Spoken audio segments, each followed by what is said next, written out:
I'm talking with Frances and Doyle Shaw here in Barnhart at the Community Center, where I've been visiting with the other folks as well. And I would like my viewers to hear your story as well. Do y'all live inside the city of Barnhart? Yes. How far from here? About 3 blocks, 4 blocks up here. 4 blocks up behind. Okay, North of here. so you're about maybe 5 or 6 blocks from where the frac sand transloading Yes. is? Okay. But we have a business sitting down here on the road right across the highway from them that we're having to move out because of frac sand. Tell me about the business. It's the ice machine, the self-service ice machine. The sand has literally ate up the mechanism and gearboxes in it. You can pull the front cover off of a sealed ice machine and find sand inside the water trays. I Oh, can take you over and show you that. my goodness. Well, we might have to go take a little And look you at need to take a that. picture of the sand that's out in front of it. It looks like we live at the Gulf Coast. I noticed that all the street, even though today is not a windy day, it's a cool day, it rained, it was misting when we drove in, but you can still see that the streets, the curbs, the sidewalks, full of sand. everything is just covered with, and it's hard to even tell that it's sand. It's just kind of silty Sand and caliche dirt. mix. It's right. Like Leon said, 1,000 years from now, some ecological person or what do they call them, will say, where's the ocean? The beach is here, because we already have the beach. We just need the ocean. Oh my goodness, haven't thought of that. Well, we are moving the state of Wisconsin down here, you know, one train And the load at country a of time. China. And China, you've got China coming as well. Interesting. All right. All right, so that is your business. Your home is here. How long have you lived here? 18, let's see, we moved here in 98. I came as the postmaster here. Ah, in okay. 1998, so that'd be, what, 17 years, I think. Okay, I so retired 2 years ago. you've seen a lot of change in Oh, those yeah. 18 years. Tell me, when you moved to Barnhart, what was the community like when you moved here? Well, I'll tell you what I said when I got out of the car when she come to look at it up here. I stepped out of the car and looked around and said, my exact words were, who in the hell wants to live out here? Welcome to Barnhart. There was nobody here. But I'll tell you what, After a year or two, we didn't want to you leave. don't want to leave because of the people Wow. and the church here. We have roots here now, and it breaks my heart that we're going to be leaving, you know, because we've made a bond with all these people. It's not the town itself, it's the people that were here. And now Right. you don't have that anymore. I mean, you still have those people, but you have all this influx of other people and this horrible sand. And it's just a totally different community now than it was when we came. Commissioner Nanny mentioned that over half of the population has left. Yeah, we're leaving. Everybody's leaving. All the older people. Why are you? Because the doctors told me 2 years ago to get out of it, out of the sand, because of my lungs and my heart condition. We own an electrical business here and an air conditioning HVAC business that we run out here for 17 years. Yeah. And did quite well. We never worried about anything. Of course, now they drive you crazy because there's so much work. But we have to leave because of the sand and causing me lung problems and everything else. And it's just come to the point we have to move now. So what did the doctor actually say to you? He said, sell the place while the price is high and get out because you can't stand to stay out there.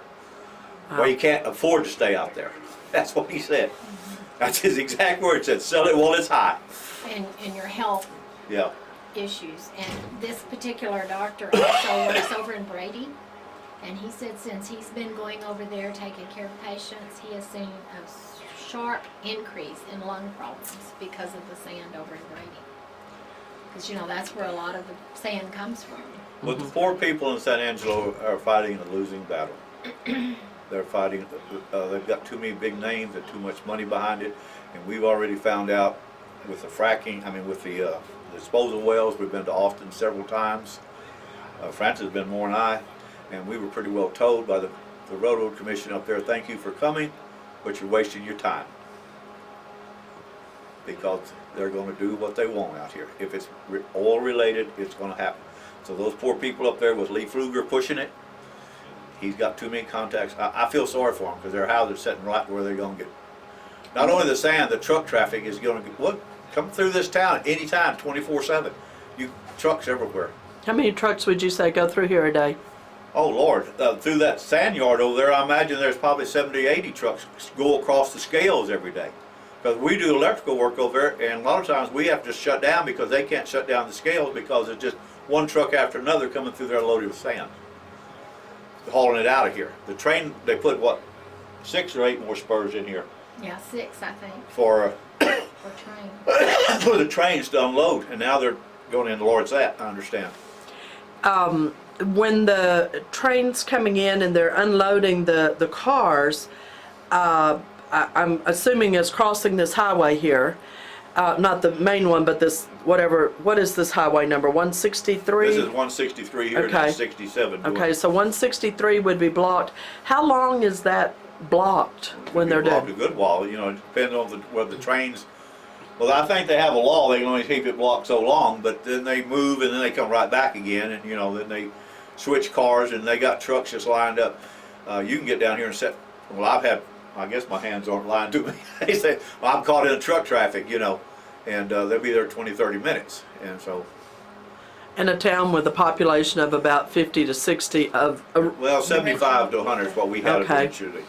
And this intersection down here was not built for 2014 truck traffic. no, This it's a blinking intersection- light. This intersection of railroad tracks were put there in the 30s and 40s, and their trucks weren't quite as long, and they had a sign down there saying, "Don't block track." Well, you have to block the track to get an 18-wheeler in to get them off the main highway. So, everything. This is a picture I took one night of the sand. You can see it. Oh, reflecting from the line. I'm gonna see if my camera will pick it up. Right there. Yeah. Thank you. That's just how bad it is most nights. But now they've got to where they're dumping the sand out on the ground over there because they don't have enough storage to take care of it, so they're piling it. Well, so you know what happens when sand gets dumped on the ground, and with West Texas wind, a lot of it's over, and well, that's where it's coming from, over into us now. So what is housekeeping like now? Oh, you just, He's laughing. just laugh. Yeah, because she thinks every piece of dust, dirt's got to be picked up. She finally gave up on that idea. You can't do it. You can't do it. It's just, you know, the dirt's just there. You just learn to live with it. Wow. And we are blessed because we're a little farther away than some of these people that live here. Yes, it does sound like you've got a few extra We live blocks. up on the hill. And we still have a bad deal with it. There's days I can't even take the baby outside, the little one here, because it's too windy and dirty out there to play. So you're what, a half mile distance-wise, maybe? Well, we may Maybe not quite. Not quite Okay. that far. Okay. So what is life like now living with that frac sand? Well, for one thing, like I said, well, you just can't go outside just anytime you want. You have to make sure the wind's not blowing the wrong way and the dirt's not in the air, and you just clean more and give up on cars. You might as well forget it. It doesn't do any good to try to keep your car clean because this just gets in it and on it. Wow.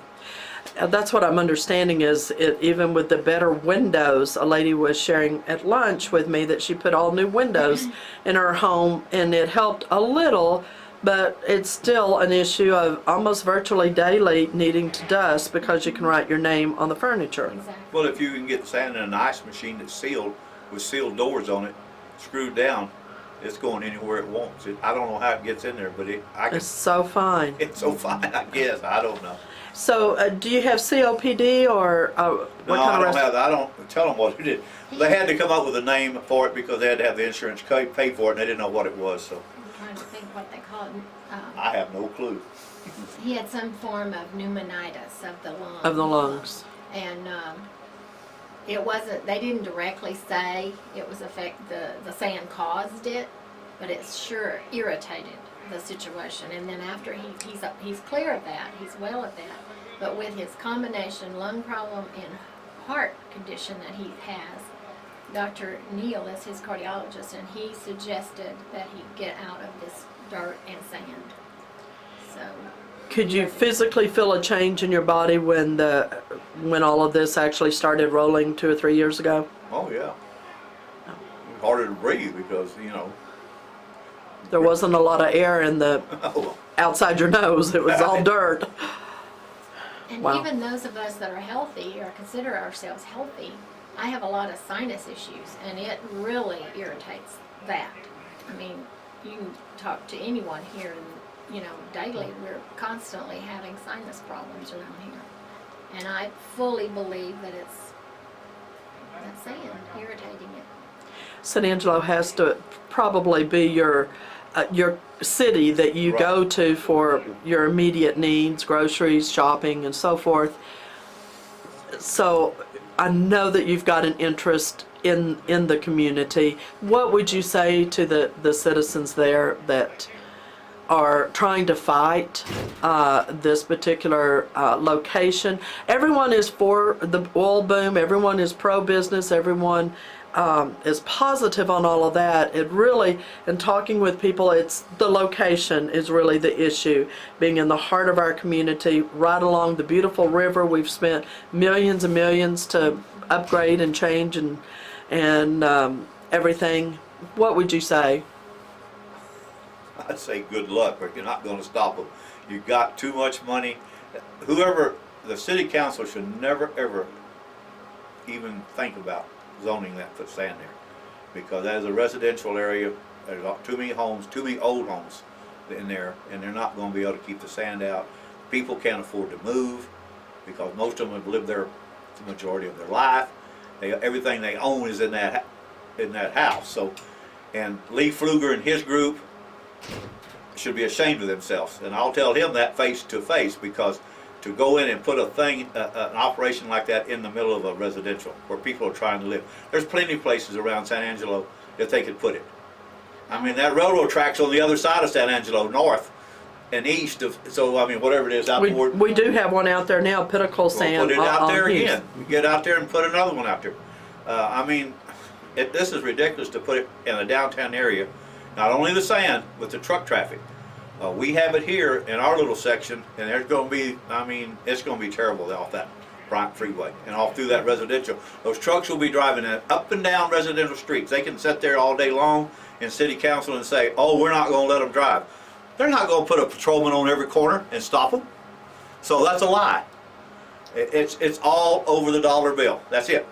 And I wish them all the luck in the world, and if they stop it, I'll really be amazed. I really will be. Just look at your Walmart parking lot. What's Yeah, parked look at in there. We counted 11 in it last night. And I believe my question would be to Mr. Pfluger, would he want this in his back door? No, he wouldn't. But I mean, Yeah, is I that know. not a fair question That's a to fair ask question. him? He would not. He's the one of the main ones, if not the main one, who started the beautiful lights, Christmas Exactly. lights. And you talk about your ice machine and the issue there. I think about those 3 million plus lights and them trying to screw a light bulb in and the sand residue preventing that contact from happening, what that impact's going to do. And I think of the irony of that, since he's the one who helped start that, and then this, and anyway. I would suggest that he come out here and tour this and just see for his Well, own self it what doesn't. it's like. Well, they don't. The city council and the ones that are doing this, they don't care because they're not going to live in it. Well, that's true. They could really care less what it looks like, because they're going to pack it and go home outside where it's not infecting them. Well, I filed a complaint against this company when they first came because of the sand everywhere. So the gentleman in San Angelo at TCEQ called me. He got my complaint and he followed through on it. He came out here and he called me and told me they were not up to date on their permits and they were not doing everything they were supposed to be doing to keep it down. That he had told them what they needed to do to improve and everything, and they were supposed to be doing that. Called me back a couple of months later, told me that they were all doing what they were supposed to do, things were going to get better. No, it hasn't gotten better, it's only gotten worse. Because they're doing more and more sand. So that Adding additional rails, I think you mentioned. Exactly. Yeah. And there's only so much they can control when that sand's coming out of there. True. And when they're piling it on the ground, And it's that's just blowing everywhere. just started in the last few month months. yeah. that they've started doing that, and I don't understand. I'll have to call my friend back and ask him why are they dumping it on the ground now. Wow. You got a bit emotional a minute ago talking about having to leave, to move. Where are y'all moving to? Knickerbocker. Knickerbocker. Outside of Knickerbocker, we bought a piece of property there.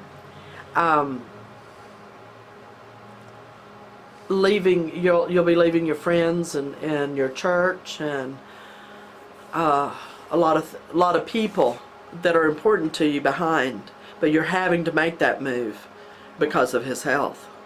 Correct. Tell me what that feels like. Well, I have fought it for a year, saying no, it's going to go away, it's going to get better, we're not going to have to do this, but it's not getting better, it's only getting worse. And so, yeah, it's very emotional because these people have become our family, you know, and it is very emotional to lose your bond. You know, we've just built a relationship here, and all these people here today that you've met, they're like a family, because if you have trouble, they're going to be there. Absolutely. Absolutely. Wonderful lunch. I mean, you could just tell. It felt like family in there, and though it was a multitude of families that were represented there. So. Exactly. And that's how this community, and they took us in '98 when we moved here. We were strangers. You were the new kids on the block. We were the new kids, and we've lost a daughter since we've been here, and they've all just been there for all of that. Yeah. And so, you know, it's hard. And I know you make friends, you know, and you readjust. We've done that many times, but we figured this was our last move. We were going to be here forever. Yeah. We have our home here. We have it paid for. I mean, we were set for the rest of our life right here.